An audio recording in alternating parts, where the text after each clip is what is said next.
الرحمن الرحیم.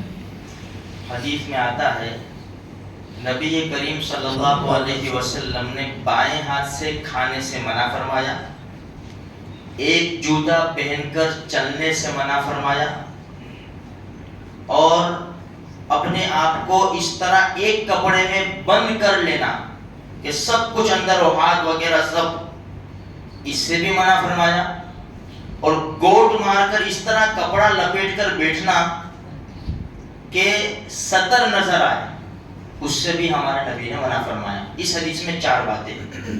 ایک تو بائیں ہاتھ سے منع فرمایا، ہم نے کئی مرتبہ یہ حدیث تو سنی ہے کہ بائیں ہاتھ سے ہمارے نبی نے کھانے سے منع فرمایا. ایک چپل پہن کر چلنے سے بھی منع فرمایا، بھائی ایک چپل پاؤں میں ہو، ایک جوتا ہو اور ایک جوتا نہ ہو، یہ مناسب نہیں ہے، حدیث میں منع ہے. اب یہ جو کپڑے کی بات ہے، دیکھو یہاں پر سطر کے بارے میں بتایا گیا. ایک تو پورا کپڑا لپیٹ لینا اس طرح کہ پورا جسم حرکت بھی نہ کر سکے، اور دوسرا اس طرح بیٹھنا کپڑا باندھ کر کہ سطر نظر آئے. جیسے کہ عرب کے اندر تھا، گوٹ باندھ کر لنگوٹ باندھ کر اس طرح بیٹھتے تھے کہ سطر نظر آتا تھا. جیسے آج کل جو لنگی پہن کر باہر بیٹھتے ہیں، ان کو بھی احتیاط کرنا چاہیے. بعض مرتبہ دھیان نہیں رہتا کہ لنگی ادھر سے ادھر ہو گئی اور سطر نظر آتا ہے. اسی طرح جو نوجوان یہ پینٹ پہنتے ہیں، ٹی شرٹ پہنتے ہیں، وہ رکوع سجدے میں جاتے ہیں، سطر نظر آتا ہے. یہ سب باتیں میرے بھائیوں دھیان رکھنا ضروری ہے. ایک دوسری حدیث میں ہے، حضرت اسماء رضی اللہ تعالیٰ عنہ، امی عائشہ رضی اللہ تعالیٰ عنہ فرماتی ہے، امی عائشہ کی بہن امی عائشہ رضی اللہ تعالیٰ عنہ فرماتی ہے کہ اسماء رضی اللہ تعالیٰ عنہ ہمارے نبی کے پاس آئی اور ایسا کپڑا پہنا ہوا تھا جس سے بدن نظر آتا تھا، باریک کپڑا پہنا ہوا تھا. جب وہ تشریف لائی تو اللہ کے رسول نے چہرہ پھیر لیا، اور اللہ کے رسول نے فرمایا، اسماء، جب لڑکی بلوغت کو پہنچ جائے، عمر کو پہنچ جائے، بالغ ہو جائے، جوان ہو جائے، اس کے لیے مناسب نہیں ہے کہ ایسا کپڑا پہنے جس سے جسم نظر آئے. اب یہ حدیث کو سامنے رکھ کر، بھائی ایک تو مرد اس طرح بیٹھے، اس طرح کپڑا پہنے کے سطر نظر آئے، اور دوسری عورت اس طرح باریک کپڑا پہنے کے سطر نظر آئے.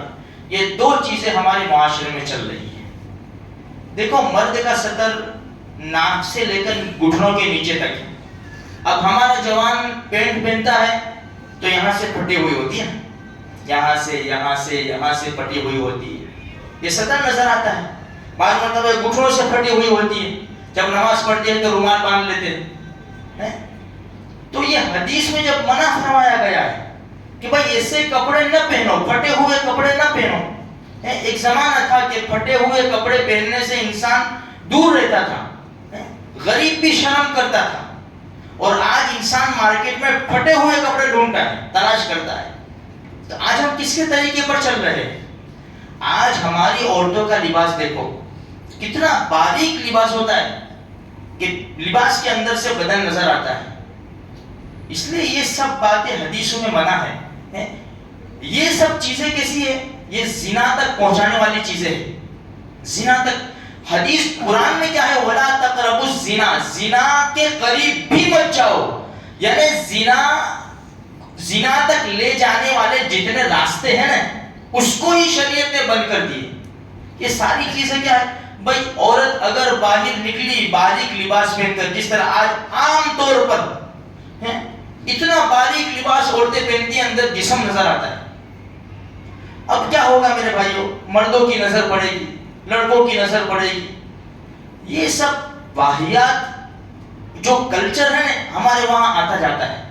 اس لیے میرے بھائیوں اللہ کے رسول صلی اللہ علیہ وسلم نے ان باتوں سے بالکل منع فرمایا ہے کہ ایسے کام نہ کرو. اس لیے نوجوانوں سے ریکویسٹ ہے کہ بھائی یہ جو پھٹی ہوئی پینٹیں جو خریدتے ہیں، ادھر سے بھی ہول، ادھر سے بھی ہول، جانگیں نظر آتی ہے، یہ نظر آتا ہے. اب تو لڑکیاں بھی پہنتی ہو گئی، مسلمان لڑکیاں بھی ایسی جینس پہنتی ہو گئی کہ پھٹی ہوئی.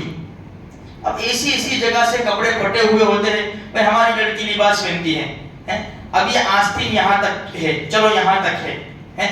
اب آستینیں غائب ہو گئی ہمارے وہاں. اور ایک فیشن جو نکلتی ہے نا کپڑے کی، ایسی عجیب قسم کی نکلتی ہے کہ جسم نظر آتا ہے. خیر سمجھا سکتے ہو تو ہم سمجھائے میرے بھائیوں، ورنہ اللہ تبارک و تعالیٰ سے دعا کرے. حالات بڑے نازک ہیں، بڑے نازک حالات ہیں. جیسا ایمان کو تو اتنا سستا سمجھ لیا ہے، اتنا سستا سمجھ لیا ہے کہ یعنی کوئی صورت بھائی یہ چیز حاصل ہوتی ہے ایمان کو نقصان ہوتا ہے، کوئی بات نہیں، چلے گا، دیکھی جائے گی. کتنی لڑکیاں چلی گئی ہمارے پاس، کتنی لڑکیاں چلی گئی، ہماری پیشانی پہ بل نہیں ہے. اس لیے میرے بھائیوں اپنے اپنے گھروں میں بھی کوشش کرو، سمجھاؤ. صحابہ صحابیات کی جو واقعات ہیں نا، وہ ایک ایک واقعہ کبھی سناؤ، کبھی قرآن کا ترجمہ ایک دو آیت، بس زیادہ نہیں، 1 منٹ 2 منٹ لگے گی. دیکھو اللہ کا قرآن کیا کہتا ہے. تو بچوں کے دماغ میں یہ تو ہوتے ہیں 1-1 2-2 گھنٹے یہ فلم لے کر سیریل لے کر ہیں. ہماری وہاں کی عورتیں بھی مستورات بھی بیٹھی رہتی ہیں، پاکستان کی سیریل تو ایسا سمجھے کہ یار ثواب ہے. ستیہ ناش کر دیا، برباد کر دیا ہماری نسل کو. میرے بھائیوں دعا بھی کرو، اللہ پاک سے صدقہ بھی کرو. حالات بڑے نازک ہیں، اللہ ہم سب کے ایمان کی حفاظت فرمائے.